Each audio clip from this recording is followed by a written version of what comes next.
I had one brother who died of AIDS in 1992. I've learned that it should always be out in the open to treat people in an open, harmonious way. I don't think we in the Netherlands realize sometimes how lucky we are that we live in a country where we have human rights, that our rights are respected. Spinoza was a very important philosopher in the 17th century. He was the advocate for the freedom of religion and freedom of speech. And there's a wonderful quotation of Spinoza on this statue that goes, "The goal of the state is freedom." Harm reduction is part of that. You need to be tolerant to accept that certain groups have certain behavior. An example of harm reduction is how we help the drug users. You know, when you want to tackle a challenge as enormous as HIV and AIDS, nobody can do it alone. And I think in the Netherlands, you see how government, the scientists, the NGOs, those living with HIV/AIDS, all work together. From the scientific perspective, people involved in basic science, in social science, in clinical medicine, but very importantly also involving the affected communities into both the design as well as the execution of the research.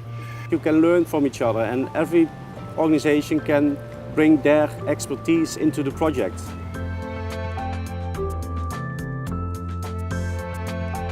The Amsterdam mentality is about openness and inclusivity, and I can give you some examples. The tolerance is also very important when it comes to coffee shops, when it comes to sex workers. Everyone knows these phenomena exist, and I think then it's very important that you're open about it. Then you can try to normalize it. Actually, this is an Amsterdamish way of dealing with problems without denying that sometimes they are problems. Most of the people with HIV can live a normal life in the Netherlands. Jobs, do sports, all social activities when they live with HIV. And in the Netherlands, it's often not a big problem. It is, however, to tell people what your status is. We are protected by law, so we don't have to. But sometimes it feels better to tell people. In work and also in school, my friends are really tolerant about me telling about it because they feel like I'm really honest to them. And when they feel like they need to ask me something about my HIV status, they come to me and ask me questions. And I'm really glad they do that because it makes me feel like they accept me for the person that I am.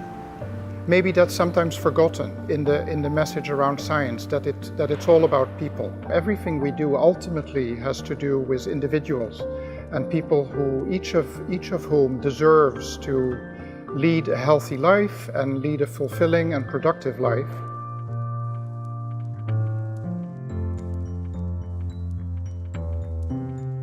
Well, as a scientist, I hope that we'll be able to, first of all, set up a dynamite conference from a scientific perspective where really high-quality science is being presented across all domains of science. But also at the same time, I think we need to capitalize on the conference being in Amsterdam to gradually move to the situation where HIV is being considered as being far more normal than it is today, and also be able to reduce stigma.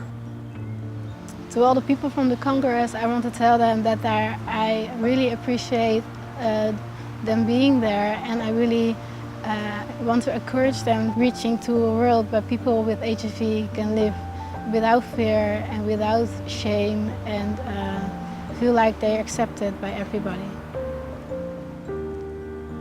I hope that it will provide a platform for all of us to learn from each other and to collectively think how we're going to create that world without AIDS.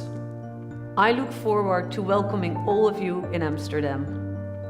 And together, we can make it a great conference.